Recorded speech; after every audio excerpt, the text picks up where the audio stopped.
다윗은 어렸을 때부터 자라다가 20살이 되기 전에 한 16 years old he killed Goliath. 그래서 골리앗을 죽이고 이스라엘의 영웅이 되었습니다. 장군이 되었습니다. 그러고 나서는 사울의 왕국에 사는데 사울이 이 히어로를 굉장히 시기하고 질투하기 시작했어요. 그래서 계속 쫓아다니면서 죽이게 됩니다. 그래서 다윗은 골리앗을 죽이고 장군이 되었다가 그 다음에 도망을 다닙니다. 도망을 다니는데 이게 세월이 한 15년 이상 계속 도망을 다닙니다. 나중에 이스라엘의 왕이 되기 전에 먼저 사울이 죽고 나서 유대의 왕이 됩니다. 여기서 한 7년 정도 있다가 다시 온 이스라엘의 책망을 얻어서 온 이스라엘의 왕이 됩니다. 그때가 아마 40살쯤 되고 그 후로부터 40년 동안을 온 이스라엘 왕으로 되어서 다스립니다. 그리고 그 다윗의 왕은 아주 이스라엘의 모델 국가처럼 우리 세종대왕을 사모하는 것처럼 세종대왕처럼 아주 훌륭한 왕이 되고 다윗의 통치, 이것은 지금도 이스라엘 사람들이 기다리는 것이죠. 비유적으로도 예수님께서 오시면 하나님께서 오시면 다윗이 다스리는 것처럼 그렇게 아주 좋은 나라가 될 것이다. 우리는 그 백성이 될 것이라는 그 비유가 될 정도입니다. 다윗은 훌륭한 왕이에요. 근데 오늘은 골리앗을 죽인 이야기가 아니고 또 다시 왕이 된 이야기가 아니고 그 중간의 이야기를 하려고 그래요. 다윗이 광야에서 도망다니던 이야기죠. 윌드니스에서 이스케이프 하던 그 not only 13 months, it's 13, more than 13 years and years of escaping hardship of his time, night time. And 광야는 이러질 않아요. 바위 사막이에요. 워싱턴, 이스턴 워싱턴 같은 곳이에요. 광야예요. 근데 이스턴 워싱턴 다른 점은 이스라엘 쪽은 라임스톤 바위예요. 그러니까 사암이에요. 그리고 그 안에 소금도 들어있어요. 비가 오면 소금이 녹으면 공간이 생겨요. 라임스톤의 큰 공간이 구석구석에 많이 있고 털 한 폭이 없어요. 그래서 거기서 염소나 키우는 거예요. 먹을 게 없어요. 농사도 안 돼요. 다윗이 숨을 곳은 거기밖에 없었어요. 그런데 그게 막 이렇게 복잡한 지형이기 때문에 이렇게 숨으면 잘 못 찾기도 해요, 실제로. 자, 그런데 다윗은 어디 숨었냐면은 그 아무도 잘 찾지 못하는 그 공간에 동굴을 찾아서 그 속에 숨어 있었습니다. 그 동굴 이름이 아둘람 케이브라고 이제 부르게 돼요. 또 케이브 오브 아둘람. 자, 다윗이 거기 숨어 있어요. 좋았겠습니까? 맨날 캠핑이에요. 근데 그 캠핑이 푹신한 게 아니라 딱딱한 바위 속에서 있어요. 자, 다윗이 거기 있다는 소리를 듣고 다윗의 부하들 친구들이 모여들어요. 거기서 살아요.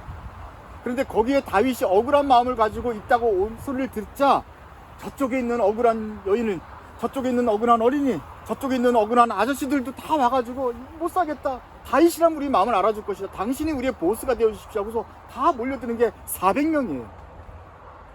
그러니까 무슨 9월산 도적대처럼 갑자기 임꺽정이 도적된 것은 사람들 400명이 모여서 두목을 모시고 같이 사는 거예요. 장군님이 계시니 한번 우리 마음을 알아주겠지 하는데 다윗이 그들의 그냥 리더가 됩니다. 그래서 물론 다윗의 친구들과 다른 장군들도 있었겠지만 400명이 모여서 이제 같이 사는 거예요. 무슨 문제가 있을까요?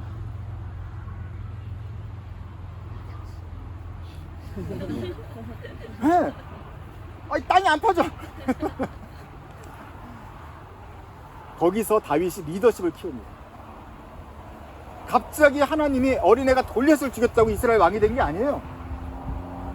이 젊은 장군이에요. 근데 사람들이 물러드는데 다윗이 그 사람들을 맞아주고 들어주고 억울함을 풀어주고 같이, 다윗도 지금 억울한데 회복하는 과정 속에서 사람들이 같이 회복합니다. 그러면서 작은 나라가 세워져요. 400명짜리. 거기서 10여 년 동안 이 사람들을 잘 하니까 아, 다윗은 밑에 가면 잘 행복하더라. 괜히 나중에 이스라엘이라는 도시, 유대 왕, 이 예루살렘 쪽의 왕이 됐을 때 잘 다스리게 돼요. 다윗이 곧바로 이스라엘의 왕이 된 게 아니에요. 거기서 7년 동안 또 예루살렘 지방의 왕이 됩니다. 그 다음에 잘하니 온 이스라엘의 왕이 되는 거예요. 근데 그 리더십의 기초, 프리페어리 여기서 됩니다. 동굴에서. 텐트 생활을 하면서 억울한 사람, 돈 없는 사람, 가난한 사람, 쫓겨온 사람, 맞은 사람, 억울한 사람 다 모였을 때, 같이 모였을 때 그 사람들부터 서빙을 하니 온 이스라엘의 불편한 힘든 사람들을 다윗이 돕는 훌륭한 왕이 될 수 있었대. 그래서 다윗의 일생에서 13년 동안 이상 되는 그 광야 생활은 너무너무 힘든 기간이었지만 하나님의 입장에서는 다윗이 왕이 되도록 준비시키는 기간이었다. 우리가 어떻게 여기 와 있습니다. 근데 우여곡절도 겪고 우리 안에 광야 생활을 하고 있고 지금도 여러분 동굴 속에 자는 것 같이 있을 수 있어요. 그렇지만 우리가 지금 어떤 사람의 일생을 멀리서 보니 야 다윗 14년 지낼만 하다. 왜냐면 너 왕이 될 거니까 굉장히 편안하게 바라보듯이 우리는 지금 힘들지만 하나님 볼 때는 괜찮아. 지금 좋은 기간이야. 훈련하는 기간이야. 너 나중에 뭘 하기 위해서 지금 훈련시키는 거다 하실지 몰라요. 우리도 지금 어쩌면 광야에 있을 수 있지만 하나님의 입장으로 생각해 보시기 바랍니다. 꿈이 크잖아요. 그 꿈을 이루기 위해서는 우리가 준비해야 되잖아요. 그래서 광야에서 화장실도 우리가 해야 되고 처리하는 법도 하면 나중에 임금이 되어서 온 인류의 이스라엘의 화장실 문제를 해결하는 좋은 왕이 될 수 있잖아요. 준비시키는 기간이에요. 그거는 리더십 면에서는 좋은데 광야 생활에 400명과 함께 살 때는 사실 문제가 많습니다. 서로가 말했던 것처럼 화장실 문제가 있어요. 아침마다 한 명씩 하는데 400명. 그 다음날 또 400. 화장실 문제가 심각해져요. 물이 오염이 돼요. 물도 먹어야 되죠. 물을 어디서 떠옵니까? 조금 떠와요. 근데 다윗이 먹을 때는 괜찮았어요. 근데 매일 400개가 필요해요. 코스코가 없잖아요. 또 뭐가 필요합니까? 뭐가 문제예요? 밥이 문제잖아요. 그래서 우리 친구들하고 도망갈 때 우리 이러면 안 된다 하고서 뭐 나눠 먹을 수 있는데 갑자기 400명이었는데 이 가난한 사람들이 억울하다고 왔는데 먹을 걸 가져오지 않잖아요. 다윗은 지금 팀들하고 400명을 매일매일 먹여 살려야 되는 문제가 생길 것입니다. 나중에 왕이 되기 위해서 준비되는 건 좋은데 지금 400명을 오늘 어떻게 먹을 것인가. 광야에는 먹을 게 없어요. 그래서 다윗이 그때부터 깡패가 됩니다. 어떻게 먹여 살려요? 그래서 발란티얼리 기부를 받습니다. 도네이션을 asking 해요. by force. 잘 사는 사람들 같이 돈 좀 내놓으시죠. 얘가 사울이 있지만 그래도 좀 내놓으시죠. 좀 내놔. 우리 400명, 그거 아니면 안 되고 400명이 먹어. 내놔. 또 먹고. 늘 도둑질한 거 아니에요. 부자가 되려고 하는 게 400명 먹으려는 거야. 떨어지면 내놔. 발란티얼리 내놔. 도네이션을 받아 살아요. 그래서 내가 한글로는 삥 뜯는다 그랬는데 좋은 말이 생각이 안 나. 어떻게 이건 깡패 짓을 한 거예요. 그것도 매번 올 때마다 400명의 양식을 뺏어가는 거야. 의적. 좋은 말이 있네. 의적을 한 거예요. 근데 의적은 나눠주는 홍길동인데 얘는 그냥 다 먹기 위한, 생존을 위한, 그걸 13년 동안 그랬어요. 그러니 오늘 나발 이야기도 그 얘기예요. 돈이 떨어졌어요. 이제 가자. 근데 돈 있는 집에 가야 될 거 아니에요. 그 동네에 나발이 부자였어요. 염소를 많이 키워요. 양털을. 근데 양 깎는 날이에요. 평상시 가면 얘도 돈이 없는데 양털을 깎는 날이 이제 추수하는 날인 거죠. 양털을 깎으면 그게 하비스트가 되고 돈을 팔 수 있으니까 그날이 페스티벌 하는 날이에요. 가서 발란티얼이 주세요. 이렇게 하는 거예요. 군사들을 보내서 발란티얼이 내놔라. 돈 있는 거 안다. 오늘은 있지 않느냐. 근데 나발이 다 줬지. 근데 나발만 안 준 거예요. 그래서 기록이 된 거예요. 다윗이 죽여버려야겠다 생각을 합니다. 그러니까 그런 식으로 살았어요. 지금. 어쩔 수 없어. 그렇게 정말 거치게 살았는데 나발의 부인이 굉장히 아름답고 현명하고 지혜로운 여인이에요. 그 소리를 종들 통해서 듣자마자 우리 죽었다. 남편 말해도 상의도 안 해. 말해봤자 얘는 안 들을 나쁜 놈이야. 원래부터 포기한 애가. 그래서 얘가 가족들을 지키기 위해서 빨리 하인들하고 먹을 걸 가지고 다윗을 만나러 옵니다. 여기 있습니다. 내가 나발의 아들인데 이걸 일단 받고 좀 하십시오. 근데 다윗이 그때 진정을 해요. 현명한 여인이요. 당신이 때문에 내가 지금 나발을 다 죽이려다가 말았으니까 잘했다. 일단 땡큐. 그래서 받아가요.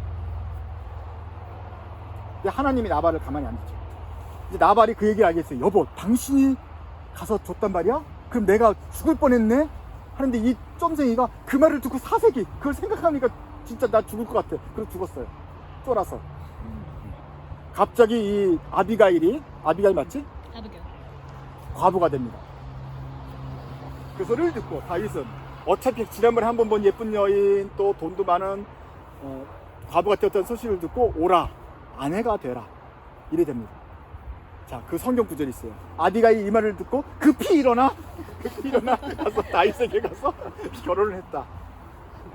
그래서 그 다음에 또 다윗의 그 광야 생활에 만난 아내들 몇 명이 또 거론이 돼요. 그러니까 다윗은 가기 전부터 사울의 땅을하고 미갈하고도 결혼했었고, 결혼을 몇 번 하니까 내가 젊었을 때 이걸 이뤘을 때는 좋겠다 생각이 들어요. 야, 광야 생활 하면서도 아내가 지금 몇 명이냐? 와, 그리고 또 예쁘다고 써있고 부자 그냥 왔겠어요? 얘 남은 거 다 가져왔겠잖아. 그런 거예요. 그래서 야, 좋겠다 싶은데 다시 어린 데서 읽어보니, 이제 경제적인 관점으로 읽어보니 지금 매일매일 400명 골라기가 힘들어. 매일매일 물 400개를 어디서 훔쳐와야 되는데 입이 하나 더 생긴 거예요. 401명이 된 거야. 아비가일, 예쁜 것만 생각하지 말라고. 근데 아비가일이 혼자 오지 않고 종을 5명을 더 데려왔니, 여종을. 406명이 생긴 거야. 그래서 예쁜 여자랑 결혼한 건 좋은데 생각해보자. 이제 돈을 더 삥 뜯어야, 더 의적 활동을 더 해야 되네. 406명을 먹여야 되네. 부담스럽지 않겠어요? 점점 할 일이 많아집니다. 다윗은 지금 슬퍼할 겨를이 없어요. 물론 이 결혼을 통해서 얘 지참금을 많이 가져왔겠죠. 생각을 합니다. 6개월은 버틸 수 있겠네. 땡큐. 내 한 몸 희생해서 6개월을 버틸 수 있다면 어차피 또 다른 여자랑 결혼해서 6개월도 버티고 이렇게 해서 근근히 연명한다면 일단 400명을 우리가 돌볼 수는 있겠네. 이 생각을 했을지 몰라요. 무슨 말이냐면은 다윗이 광야 생활을 도망할 때 막 내가 주님께서 준비하시는 기간이다, 행복하다, 내가 이렇게 준비되겠지, 막 목자에서 양을 키우고 뭐 이런 목가적인 분위기가 아니에요. 평화롭지 않아요. 박근혜 대통령 한 말처럼 바쁜 꿀벌은 벌꿀은 뭐 슬퍼할 겨를도 없다. 벌꿀이에요, 꿀벌이에요? 꿀벌이에요, 꿀벌은. 바쁜 꿀벌은 슬퍼할 겨를이 없다처럼 진짜로 다윗은 거기서 정신없이 살았다. 도망도 치지, 먹여오지, 삥 뜯지, 또 안 들으면 죽이려다가 또 결혼도 해야 되지, 뭐 정신이 없어. 바빠요. 그렇게 해서 400명을 서빙하는 거예요. 그러니까 왕이 두목이 된다는 거, 왕이 된다는 힘든 거를 거기서 다 경험을 합니다. 400명을 살려야지, 내 직선을 거느려야지. 이 400명, 이제 6명, 406명이 된 것들을 어떻게 먹여 살릴까? 바빴단 말이죠. 자, 코비드가 있어요. 코비드가 우리를 1년 동안이나 1년 넘게 동굴에 가뒀어요. 이게 우리의 아들남일지 몰라요. 근데 코비드에서 아들남 되니까 여러분 편안하고 좋습니까? 너무 바쁘잖아요. 맨날 줌해야 되고, 줌이 끝나지도 않고 또 화면 끄면 뭐라 그러고 또 미안하니까 또 줌 화면도 켜고 옷도 입어야 되고, 이 쉽지 않단 말이에요. 여기서도 계속 우린 바빠요. 아들남 굴에서 바쁘게 살아야 돼요.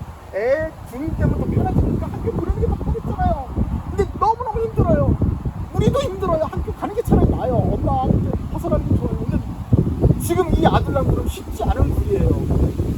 교회도 힘들고, 사람들도 힘들고, 가게도 힘들고, 식당도 힘들고, 다 힘들어요. 아들남 굴이에요. 그런데 살아야 되고, 또 하나님이 준비시키는 기간에 믿지만, 어떤 뜻이 있음을 믿지만 우리는 계속 힘들어요. 원래 그래요. 다윗도 그렇게 힘들면서 살았어요. 그러면서 그러니까 준비하는 기간은 정말 하나님이 다 아시고 우리를 거두시지만, 우리 실제 상황에서는 우리도 해야 할 걸 해야 됩니다. 양 깎는 날에 가서 발란티어리 도네이션도 받고, 또 그 가부들도 챙겨오고 하는 일들을 부지런히 해야 되는 삶이 우리에게 있다. 그래서 코비드 지금 다 바쁘잖아요. 대학도 가야 되고, 에세이도 써야 되고, 대학 가기 전에 빈티지도 해야 되고, 숙제도 해야 되고, 안 한 것도 끝내야 되고, 박사학위 끝났으면 이제부터 이제 고생문이 훤하고, 계속 끊임없는 일이 이루어지는데 불평할 게 아닙니다. 다시 한번 생각하면 이 기간이 하나님이 우리를 준비시키는 기간이었구나. 나중에 왕이 되게, 이스라엘의 왕이 되게 하는 기간이었구나. 그러니 이 바쁜 시간을 감사함으로, 믿음으로 견뎌내야 됩니다. 우리는 알 수 없지만 왜 이런 큰 상황이 일어나고 우리가 지금 왜 여기인지 모르지만 왜 또 거기 가는지 모르지만 하나님이 하실 것이다. 그러나 목가적인 생활은 우리 팔자에 없을 것이다. 또 바쁘고 또 숙제하려고 매를 사서 벌어 고생을 해. 하지만 그 기간이 의미 없지 않을 것이다. 믿고 가는 거예요. 그래서 다윗이 그 광야 생활에서 시편 도피하는 시, 슬프다, 저 원수가 나 쫓아온다 시도 썼지만 동시에 그 경험을 통해서 하나님을 찬양하게 돼요. 맨 마지막에 이제 끝나고 나서 다윗이 왕이 돼요. 이때는 도망가는 시 하나님 나를 건져주셔서 라고 시편을 썼고, 이때 와서는 돌이켜보니 하나님이 나를 지켜주셨구나 하는 찬송을 합니다. 그것이 18편입니다. 한번 보시죠. Psalm 18.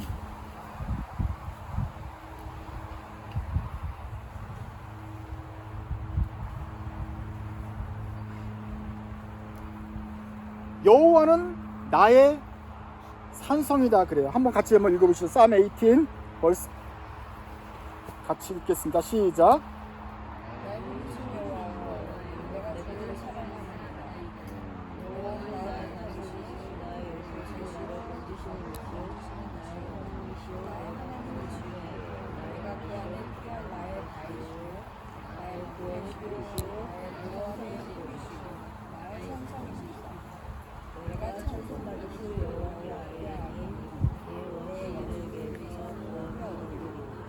자, 이런 성숙한 찬송을 하기 전까지 다윗이 어떤 과정을 겪었는지 여러분들이 이제 보셔야 되는 거죠. 아들 남기의 시간, 그때 다윗이 바빴다고요. 힘들었다고요. 여러 사람 건드리라고 정신이 없었다고요. 최선을 다하려고 했다고요. 근데 어쩌면 다윗이 불평했을지 몰라요. 하나님, 내가 쫓겨다니는 것도 속상합니다. 근데 내가 왜 이렇게 해야 될 일이 많죠? 챙겨야 할 사람들이 너무 많죠?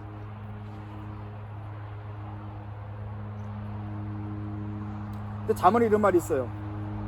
소가 없으면 부유는 깨끗할 것이다. 더 이상 청소할 필요가 없을 것이다. 그럼 소가 없는 거잖아요. 그렇지만 소가 있으면 우유랑 젖이랑 고기랑 얻는 게 많다. 무슨 말이냐면은 일이 없으면 편하겠지. 하지만 일을 하기 때문에 잡이 있기 때문에 너네들이 얻는 게 되게 많다. 생각을 해봐. 다윗이 야 내가 지금 목자에서 아무것도 안 했으면 좋겠다 그러면 아무것도 안 하면 자기도 굶어 죽었을 거예요. 하지만 일을 하면서 자기도 살고 다른 사람 살게 되는 일이 있어요. 그 바쁜 일을 통해서 얻는 게 많았고 다른 사람에게 줄 것이 굉장히 많았던 것입니다. 그래서 하나님께서는 우리가 바쁠 때 불평하기보다는 우리가 이 바쁘지만 여러 가지 일을 하면서 참 많은 것들이 생산되는 것을 알게 하십니다. 차를 사니까 뭐예요? 엔진오일 갈아야 되고 여러 가지 해야 되잖아요. 굉장히 힘들다고요. 보험도 들어야 되고. 그렇지만 차를 타고서 드라이빙도 가고 뭐 어저께 어디야 뭐 비치도 가고 좋은 게 많잖아요. 그러니 우리가 수고를 한 게 있으면 그만큼 큰 보상들이 있다는 걸 생각하면서 여러분의 힘든 것을 견뎌내십시오. 어쩌거나 코비드 케이크 때문에 애들이 또 컸고 대학도 가고 잘하고 있는 거니까 그걸 통해서 우리의 수고가 보상이 될 것이다라는 기대를 가져도 될 것 같습니다. 어쨌거나 끝나고 나서 다윗은 이렇게 왕이 되었을 때 지었을 거예요. 모든 인생을 돌이켜 보면서 여호와는 나의 요새이고 피난처이시고 산성이시다. 영어로 한번 읽어보면, 내가 내 버전으로 읽으면 My Lord is my refuge.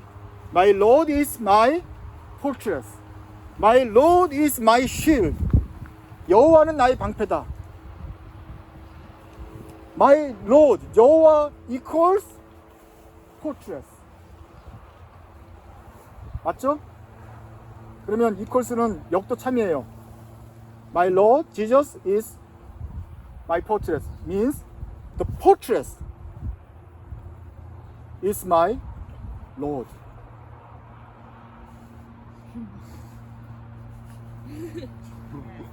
이 굴은 여호와는 나를 피해지 숨길 수 있는 아둘람 굴이에요. 나를 꽁꽁 싸매준 튼튼한 굴이에요. 그때 나를 지켜주셔서 감사해요. 그런데 어쩌면 지금 있는 이 굴에 있는 상황에서도 바로 하나님, 이 굴이 바로 하나님이 일하시는 장소였다. 다윗이 나중에 와서 그 굴이 하나님이 일하는 곳이었구나, 여호와가 나의 굴처럼 나를 지켜주셨구나 고백은 동시에 지금 있는 이 굴에서도 하나님이 일하시고 계시는구나 내가 산성에서 피해서 하나님을 피했는데 보니 하나님이 나를 산성으로 피하셨구나. 산성이 되어서서 나를 보이셨구나. 이 기간에 하나님이 일하시고 계셨구나. 아둘람 군 여기서 아까 하기도 힘들고 복잡하고 딱딱한 침대였지만 이것이 이 굴을 통해서 하나님이 외적으로 나를 보호해 주셨고 사람들을 섬기는 기회가 되게 하셨으니까 이 굴 자체에 하나님이 계신 곳이구나. 하나님의 성전이었고 나를 가리시는 곳이었구나. 아, 여기에 하나님이 계셨구나 라는 것을 나중에 왕이 되고 나서도 고백하라는 것이에요. 하나님은 아둘람 굴에도 계셨다는 거예요. 그것은 끝나고 나서만 찬양할 것이 아니라 오늘 다윗의 일생을 아는 우리들은 이제 그 찬송을 믿음의 눈으로 할 수 있어야 될 것입니다.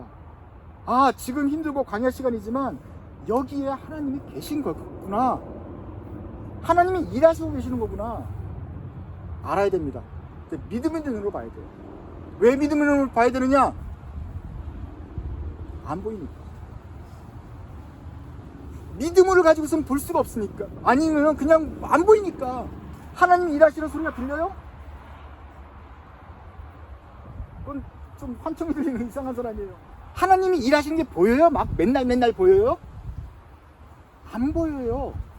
다윗이 피할 때 막 산성을 보면서 하나님이 일하시는구나 찬양했어요? 아니요, 그때는 살려주세요 기도하는 거예요. 안 보였어요.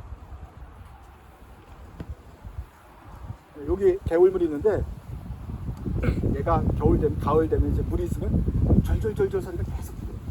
절절절절 개울 소리가 들려요. 근데 한강 소리 들어보셨어요? 한강 흘러가는 소리? 스노우미시 리버 흘러가는 소리 들려요? 거기는요, 바람이 안 불면 짠짠해요. 그래서 보면은 이게 흘러가는지 안 흘러가는지 안 보여요. 그냥. 근데 어떻게 그래요? 가는 건지 안 가는 건지 모르는데 한강에 흘러가고 있어요. 그래서 인천 그쪽에 가면은 매 순간순간 밀려오는 그 모래와 점토 때문에 막 산이 생겨요. 뻘이 생기고 산이 생겨요. 소리가 안 들려요. 지나가는지 보이지도 않아요. 그렇지만 한강은 진짜 그 큰 강은 산을 들어서 바다로 옮기고 있어요. 계속해서. 근데 보이지 않고 들리지 않아요. 아둘람 굴에서 마찬가지예요. 하나님이 일하시는데 보이는 건 벽밖에 없어요. 아무것도 안 있는 것 같아요. 계속 오늘도 삥 뜯으러 가야 될 것 같아요. 힘들어요. 그렇지만 하나님이 움직이고 계셨어요. 다윗을 그 1000년, 2000년에 빛나는 왕이 되게 하시려고 그 10여 년을 준비하게 하셨던 거예요. 그 소리는 들리지 않아요. 믿음의 눈이 아는 것은 볼 수가 없어요. 그래서 우리도 지금 봐야 될 것은 믿음의 눈으로 주님께서 일하신다는 것을 봐야 됩니다. 믿음의 귀를 열어서 하나님께서 일하시는 소리를 들어야 됩니다. 믿음으로 주님께서 일하신다는 것을 믿어야죠. 나의 산성이신 여호와, 지금 그 산성인 여호와가 이 산에서도 지금도 일하고 계시겠구나.